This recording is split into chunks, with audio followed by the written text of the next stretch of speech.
Allegheny Lunatic Asylum is believed to be haunted by the spirits of the patients that used to be housed within its walls. During our investigation, when every person in the building was standing in the downstairs hallway, we captured the following scream from the other end of the hallway. We have a camera in the room. What was that? What was that? I feel like that was a woman screaming. That was a scream. That was a woman screaming. We have a camera in the room. What was that? What was that? I feel like that was a woman screaming. That was a scream. That was a woman screaming.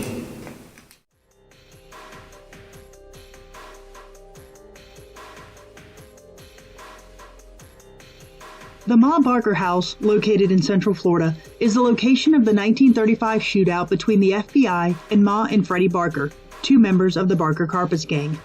Ma and Fred rented this house in 1934 using the alias of T.C. Blackburn. We used a spirit box in the room where Ma and Fred were both killed, and we feel the responses that we heard that night seem to indicate that the spirits of Ma and Fred may still be residing in this lakeside house.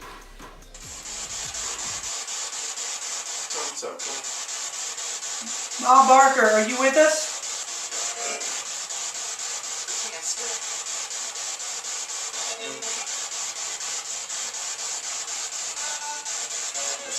Freddie? If you're with us, can you say the name Arizona?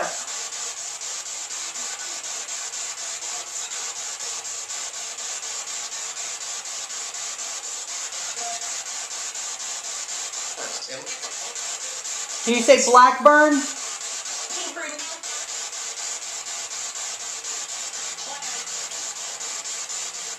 Thank you. What happened in this room?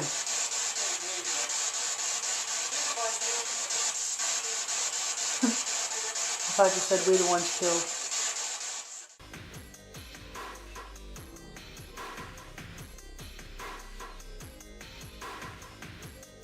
Hales Bar Dam, located in Tennessee, is said to be inhabited by numerous spirits. Many people believe that the land was cursed by a Cherokee war chief named Dragging Canoe, and that the spirits that haunt the dam are trapped there because of that curse. During our investigation, two of us were the only two people in the underground tunnel when the stationary voice recorder in an adjacent tunnel caught a man's voice saying my name, Christy.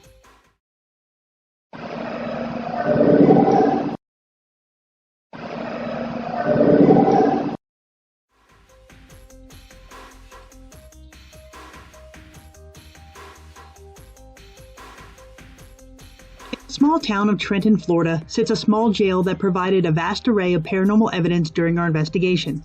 This jail was in operation from 1928 to 1968, and it is said to be haunted by former prisoners as well as a man killed inside during a botched drug deal in 2008. During the night, we left several voice recorders to run stationary throughout the jail, and while we were outside taking a break, a stationary voice recorder in a back room captured the following EVP.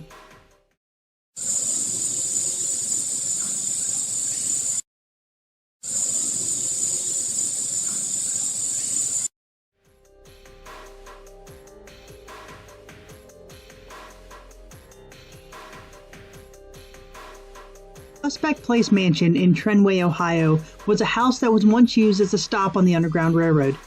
Today it is said to be inhabited by spirits of former owners, former slaves, and the spirit of a bounty hunter who was said to be hung to death when he came to the house to look for runaway slaves.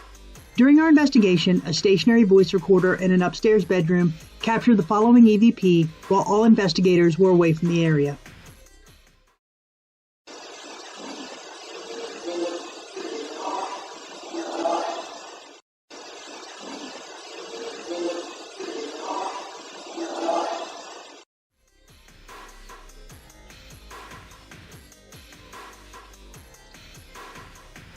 Fort Mifflin, located in Philadelphia, was an important location during the Revolutionary War, when a small band of soldiers held off the advancing British bombardment for days, which allowed George Washington to move his army out of the area.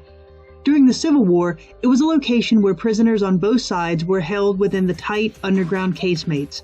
Today it is said to be one of the most haunted locations in the United States. During our investigation, we captured numerous unexplained bangs, knocks, shadow figures, and whispers. For this example, all 4 investigators present that night were in a casemate conducting an EVP session when I asked, "What is the name of your president?" To us, the response is pretty compelling. What's the name of your president? What's the name of your president?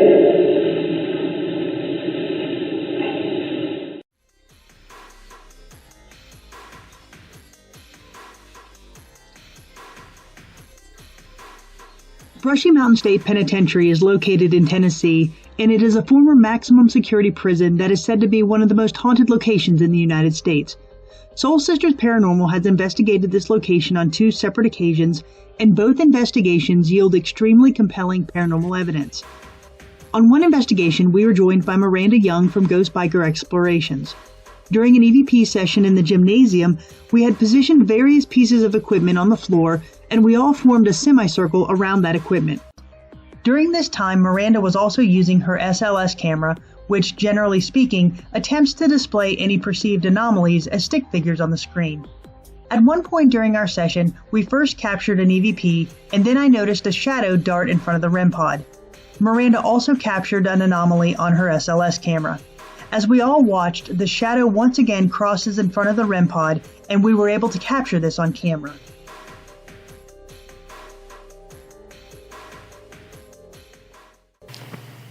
Alright, this is the gymnasium, so let's play. Yep, lots of things to play with.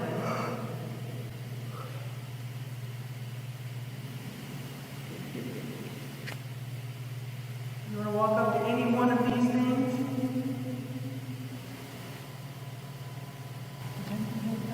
Is there something in front of the REM pod?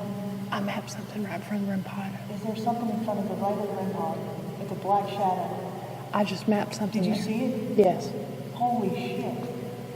Did anybody else see the big black shadow? There it is again. Oh my god.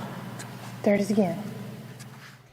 As we play this clip once more, we have zoomed in first on the SLS camera that Miranda was holding, and then on the REM pod, so that you can see the shadow that crosses in front. You want to walk up to any one of these things?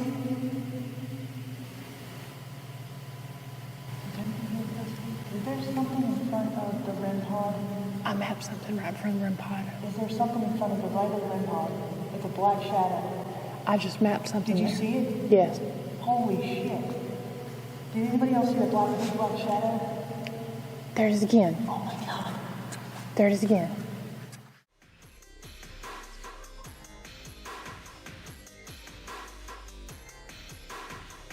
The Exchange Hotel in Gordonsville, Virginia, was a hotel turned hospital during the Civil War.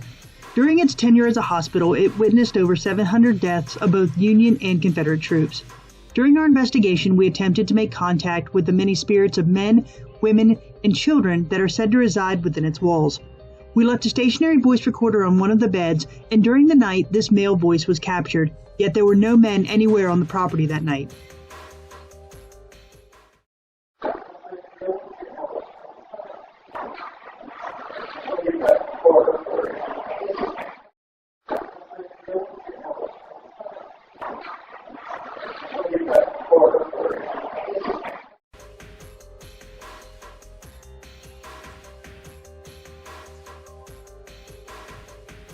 This next piece of evidence was also captured in the Exchange Hotel on the same voice recorder as the prior clip. However, instead of a man, this time we captured a child's voice.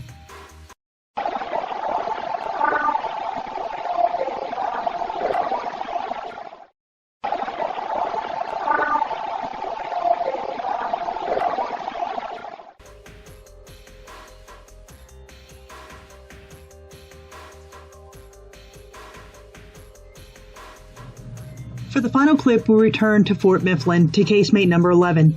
During the night of our investigation, we left a stationary night vision video camera inside of the only doorway leading into the casemate, which was used as a solitary confinement cell during the Revolutionary War.